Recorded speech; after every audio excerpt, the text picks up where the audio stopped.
اس سے آگے سورہ آباسہ ہے، آباسہ وتولی ان جاءہ الاعمی۔ ہوا یہ کہ نبی کریم علیہ السلام کچھ لوگوں کے ساتھ بات چیت کر رہے تھے، تو ایک نابینا صحابی آ گیا اور وہ بار بار بات میں مداخلت کرتے تھے، تو حضور علیہ السلام نے ان پر جلال فرمایا۔ اللہ کریم نے محبوب کریم سے کہا کہ محبوب آپ کو اس پہ جلال نہیں کرنا چاہیے تھا، وہ غریب تو آپ کی زیارت کرنے آیا تھا، وہ تو دیدار کرنے آیا تھا۔ اللہ تو اپنے محبوب کو کہہ سکتا ہے نا یہ بات، لیکن امتی اٹھ کے اس بات کا ذکر کرے تو یہ ذرا مناسب نہیں ہے، یہ ذرا مناسب۔ علامہ اسماعیل حقی نے تفسیر روح البیان کے اندر لکھا ہے کہ حضرت عمر فاروق کے زمانے میں ایک امام ہر رکعت میں سورہ آباسہ پڑھتا تھا، ہر روز نماز فجر میں ایک رکعت میں کم از کم وہ سورہ آباسہ پڑھتا۔ تو حضرت عمر کو کسی نے بتلایا تو آپ نے اس کو کہا تجھے اور قرآن مجید نہیں آتا؟ لگا آتا ہے۔ فرمایا پھر یہ کیوں پڑھتے ہو؟ کہنے لگا بس جی میرا دل کرتا ہے۔ تو جناب عمر نے تلوار لے کے اس کی گردن اڑا دی تھی۔ بندہ کون تھا؟ مسجد کا قرآن شریف پڑھتا تھا نا۔ کہتے ہیں جی آپ قرآن پڑھنے والے کے بارے میں یہ لفظ کہہ رہے ہیں، تو بھئی وہ بھی قرآن پڑھتا تھا۔ قرآن بھی اتنی دیر تک فائدہ دیتا ہے جب تک نبی پاک کا ادب رکھ کے قرآن پڑھا جائے، اور اگر ادب ہی نہیں ہے، تعظیم ہی نہیں ہے، توقیر ہی نہیں ہے، وہ جی قرآن میں لکھا ہوا ہے۔ یاد رکھیں ادب پہلا کرینہ ہے محبت کے کرینوں میں۔ تعظیم رسالت کے بغیر کسی قسم کی کوئی عبادت قابل قبول نہیں ہے، اس کو جان لیں اور سمجھ لیں۔ اسی صورت کے آخر میں قیامت کے نفسا نفسی کے منظر کو بیان کیا گیا ہے کہ دنیا میں ایک دوسرے پر جان چھڑکنے والے اور محبت کا دعویٰ کرنے والے دامن چھڑائیں گے قیامت میں۔ ایک شخص سے اپنے بھائی، ماں باپ، بیوی اور بیٹوں سے جان چھڑا کے بھاگے گا۔ اللہ تعالیٰ فرماتا ہے سب کو اپنی اپنی پڑی ہوگی، کچھ کے چہرے روشن مسکراتے اور حشاش بشاش ہوں گے، اور کچھ کے چہرے غبار آلود ہوں گے اور ان پر سیاہی چھائی ہوئی ہوگی۔ ایک شخص نے صبح سے لے کے شام تک نہ وہ گھر گیا نہ اس نے روٹی کھائی۔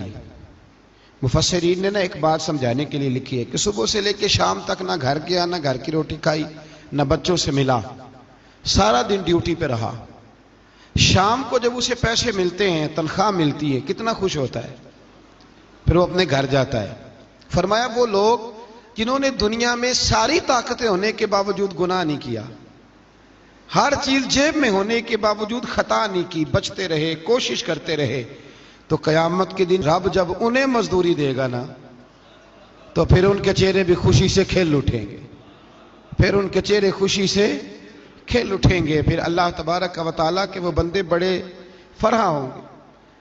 آگے پھر سورت تکویر شروع ہوتی ہے۔ اس سورت میں بھی علامات قیامت کا ذکر ہے کہ سورج کی بساط نور کو لپیٹ دیا جائے گا، ستارے جھڑ جائیں گے، پہاڑ چلائے جائیں گے، ابھی کھڑے ہیں تو پھر یہ چلائے جائیں گے۔ 10 ماہ کی حاملہ اونٹنیاں بیکار چھوڑ دی جائیں گی، یعنی دنیا کی مال و دولت کی قدر ختم ہو جائے گی۔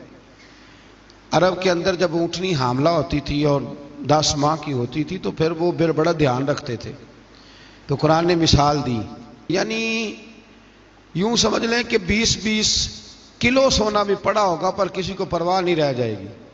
اب پرواہ ہوگی تو قیامت کی۔ آج تو بڑی پرواہ ہوتی ہے نا، مطلب جس جیب میں پیسے ہوتے ہیں ساری توجہ اسی جیب پہ ہوتی ہے۔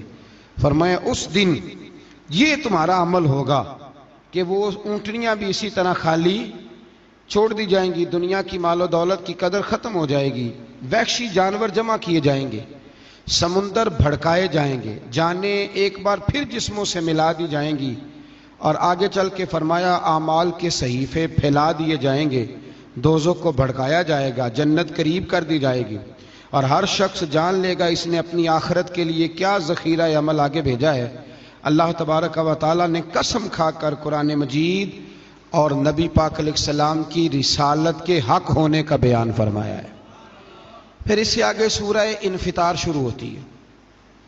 سورہ انفطار کے اندر بھی کم و بیش اسی طرح کے مضامین اللہ کریم نے بیان فرمائے۔ اذا السماء انفطرت، جب آسمان پھٹ جائے گا، وَإِذَا الْكَوَاكِبُ انتَثَرَتْ، جب ستارے بکھر جائیں گے، وَإِذَا الْبِحَارُ فُجِّرَتْ، جب سمندر بہنے لگیں گے، وَإِذَا الْقُبُورُ بُعْثِرَتْ، اور جب قبریں کریدی جائیں گی، زیر و زبر کر دی جائیں گی. عَلِمَتْ نَفْسٌ مَا قَدَّمَتْ وَأَخَّرَتْ، ہر جان جان لے گی کہ اس نے آگے کیا بھیجا ہے اور پیچھے جو چھوڑ کے جائیں گے کچھ لوگ، ان کا بھی حساب دیں گے. کہاں سے لے کے چھوڑ گئے، کس طرح کا بینک بیلنس چھوڑ گئے، یہ پتہ چلے گا. اور پھر جو انداز ہے نا اس سورہ مبارکہ کا بڑا کمال ہے. کہا یا ایھا الانسان ما غرک بربک الکریم، اے انسان تجھے کس چیز نے دھوکے میں ڈال دیا، تیرا رب تو بڑا ہی کریم ہے. تجھے کس نے دھوکے میں ڈالا؟ یعنی اتنے کرم والے سے تو نے منہ پھیر لیا، اتنے کریم سے. دنیا میں سب سے بڑا اپنی جان پر ظلم کرنے والا وہ شخص ہے جو اپنے پیار کرنے والوں سے منہ پھیرتا ہے. اور اس کی دلیل یہ آیت ہے. رب فرماتے ہیں میں کریم ہوں، میں معاف کرتا ہوں، میں تمہیں روزی دیتا ہوں، میں تمہارے بغیر مانگے نعمتیں دیتا ہوں، اتنا کچھ دیتا ہوں، اور تم مجھے سے دھوکے میں پڑ جاتے ہو، تم میری طرف سے منہ پھیر لیتے ہو. الذی خلقک فسواک